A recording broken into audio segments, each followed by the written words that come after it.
你再講一次。有人喺你背後做咗你唔知道嘅嘢，你就玩呢個雷擊桃木符籙啦。記住啦，一定要係呢個天然嘅雷擊桃木啊！識嘢嘅人都明白嘅。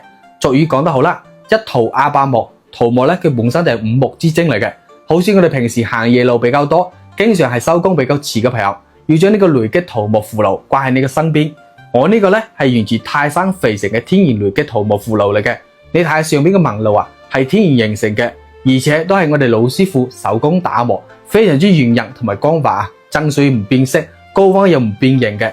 下邊咧係一個七星連珠啊，呢個七星連珠大家都明㗎。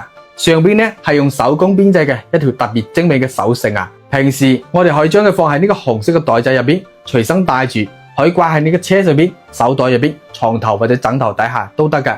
尤其是我哋經常捱夜上夜班、行夜路嘅，你隨身帶住，你先用一段時間慢慢感受下，好用嘅話可以介紹俾身邊嘅朋友。當你發現你身邊嘅人都變好人嘅時候，你自然會翻嚟多謝我㗎啦。